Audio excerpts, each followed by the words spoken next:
Di video kali ini, kita akan mengupas latar belakang dari Ishiki Otsutsuki. Sebelum lanjut ke investigasi, jangan lupa tekan tombol subscribe-nya agar mendapatkan informasi update terbaru Boruto. Lebih dari 1000 tahun yang lalu, Ishiki datang ke bumi bersama Kaguya dengan tujuan untuk menanam sebuah pohon untuk memanen buah cakra. Sementara Kaguya, yang berperingkat lebih rendah, direncanakan untuk dikorbankan untuk membuat buah cakra, dia malah mengkhianati Ishiki, meninggalkannya di ambang kematian setelah menghancurkan bagian bawah Ishiki. Menghadapi Jigen dan tidak memiliki kekuatan untuk menanamkan karma padanya, Ishiki menyusun rencana putus asa dan mengecilkan dirinya untuk memasuki telinga biarawan itu untuk bertahan dari cederanya dengan menyerap nutrisi Jigen. Seiring waktu, Ishiki datang untuk mengendalikan seluruh tubuh Jigen dan menyematkan karma ke tubuhnya. Dengan pengkhianatan Kaguya dan penyegelan akhirnya meninggalkan Ishiki sendirian, dia tidak memiliki pilihan lain selain menggunakan dirinya melalui Jigen sebagai pengorbanan untuk ekor 10, untuk membuatnya berkembang menjadi pohon dewa. Dengan niat ini, dia bersiap untuk menemukan kapal baru untuk kebangkitan setelah dia memberi makan Jigen dan dirinya sendiri ke binatang itu. Meneruskan menghidupkan kembali dirinya melalui Jigen karena tubuhnya mungkin akan mati dalam beberapa hari karena tidak akan mampu menanggung cakranya. Ia malah memilih untuk mengolah tubuh Jigen sebanyak mungkin menjadi Otsutsuki untuk diumpankan ke ekor 10 sebagai pertumbuhannya. Pada saat yang sama, Ishiki mulai mempersiapkan pembawa acara baru. Setelah pembentukan Kara, Ishiki melalui Jigen menjadi pemimpinnya, dan orang dalam secara kolektif setuju untuk mendapatkan buah cakra dengan menumbuhkan pohon dewa baru yang cukup besar, untuk melahap semua kehidupan di bumi. Akhirnya, Ishiki menemukan Kawaki setelah Delta menguji darah bocah itu sebagai kandidat yang layak untuk menjadi kapal di anime. Jigen mendekati ayah Kawaki yang kejam dengan sejumlah uang besar, untuk membeli anak itu demi rencananya. Setelah mengambil hak asuh anak itu, Ishiki memperkenalkan Jigen sebagai ayah barunya dan meyakinkannya. Dengan bantuan Amado, yang pada suatu saat memodifikasi kapal Ishiki dengan alat ninja ilmiah. Keduanya berusaha untuk mentransfer karma ke Kawaki, Code, dan 13 anak laki-laki lainnya dalam sebuah percobaan. Kawaki adalah satu-satunya keberhasilan, sementara Code memperoleh karma putih yang tidak lengkap dan 13 lainnya tewas. Meskipun menjanjikan keselamatannya, Ishiki menempatkan Kawaki melalui pelatihan yang melelahkan untuk menguasai karma dan akan terus-menerus mencacinya, karena hanya memiliki nilai sebagai wadah. Sementara itu, Code direkrut sebagai bawahannya yang paling setia. Berikutnya, kita akan melihat kemampuan yang dimiliki Ishiki. Kekuatan Ishiki begitu besar sehingga tubuh Jigen tak mampu menjadi wadah yang sempurna untuknya. Sementara dia cukup pintar membatasi dirinya sendiri. Dia bisa menekan Naruto Uzumaki dan Sasuke Uchiha, dua shinobi terkuat dalam sejarah secara bersamaan. Dan setelah mengerahkan dirinya lebih banyak, dengan tegas mengalahkan keduanya. Menyegel Naruto di pertarungan yang pertama sementara hampir membunuhnya di pertarungan terakhir. Amado menggambarkan kekuatan Ishiki begitu besar sehingga jika dia mampu sepenuhnya memanfaatkan kekuatan sejatinya, dia bisa menghancurkan bumi tanpa ada yang bisa menghentikannya.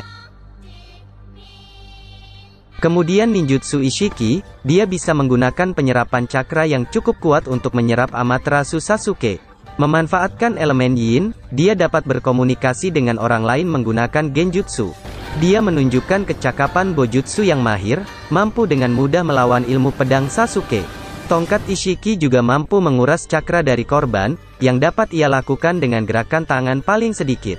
Dia dapat menggunakan ninjutsu ruang waktu, dapat mengakses apa yang tampaknya menjadi dimensi pribadinya, dunia dengan awan badai ungu yang bergulir dan tanah putih yang kering. Medan perang berbentuk kawah juga merupakan peti mati penyegelan raksasa, dengan tutupnya tergantung di atas awan. Dia juga dapat menggunakan tutupnya untuk melakukan kekuatan Fuinjutsu, mampu menyegel bahkan orang-orang seperti Naruto di dalamnya. Hanya Ishiki sendiri yang mampu memecahkan segel dan memecahkannya hanya akan menghancurkan apapun yang ada di dalamnya. Kemudian karma Ishiki, sebagai Otsutsuki, Ishiki dapat memberikan karma kepada individu. Segel ini, menjadi file cadangan terkompresi dari data biologis Ishiki. Memberikan tuan rumah kekuatan dan tekniknya, termasuk dorongan besar dalam kemampuan fisik dan tingkat cakra, serta kemampuan untuk menyerap cakra. Tujuan sebenarnya dari karma adalah agar informasi genetik Ishiki menimpa inangnya, memungkinkan dia untuk melampaui kematian dan dilahirkan kembali dengan mengorbankan individualitas kapal. Ishiki menerapkan karma ke Jigen setelah hampir mati karena serangan Kaguya.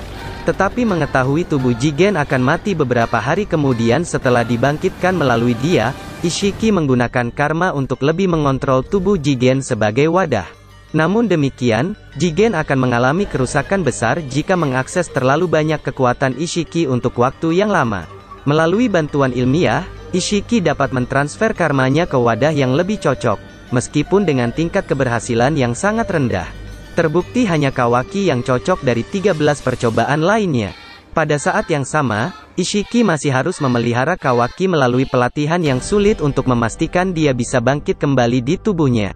Ishiki juga mampu menyinkronkan karma yang dia tempatkan ke Jigen dengan yang ada di Kawaki untuk membuka celah di ruang antara dua kapal. Seperti halnya karma lainnya, Ishiki tidak memiliki kendali atas kemajuannya setelah diterapkan. Oleh karena itu, ketika dia dan Jigen dibakar sampai mati oleh Koji, Ishiki terpaksa bereinkarnasi ke keadaan tidak sempurna menggunakan mayat Jigen yang hangus. Pada saat reinkarnasi, setiap karma lain yang ditempatkan Ishiki menghilang, sehingga mencegah Ishiki menimbun kapal cadangan untuk reinkarnasi lebih lanjut, membuatnya rentan terhadap kematian permanen kecuali dia dapat menerapkan karma lain. Setelah meninggalkan Kama Putih di Code, roh Ishiki dapat bermanifestasi untuk sementara melaluinya untuk mengucapkan kata-kata terakhirnya ke wadahnya yang gagal sebelum menghilang. Kemudian Dojutsu Ishiki, sebagai Otsutsuki, Ishiki memiliki Byakugan, tetapi ternyata hanya di mata kirinya dan tidak dapat mengaksesnya saat berada di dalam kapal. Ini memberinya kemampuan untuk melihat sistem jalur cakra, meskipun ada penghalang khusus yang tidak dapat ia lihat tembus pandang, seperti fasilitas bawah tanah di Konoha yang dibuat dengan pengaturan seperti itu, dan bom asap berbasis mineral milik Sasuke. Dengan mata kanannya yang unik, Ishiki mampu melakukan Sukuna Hikona, sebuah teknik yang memungkinkan dia untuk secara instan mengecilkan dirinya sendiri atau target non-hidup yang dia lihat dan dengan cepat mengembalikan ukuran aslinya. Setelah mengecilkan target, dia dapat menggunakan Daikokuten, yang memungkinkan dia menyimpan targetnya yang menyusut ke dalam dimensi Saku, yang dapat dia panggil dan dalam ukuran penuh pada waktu tertentu.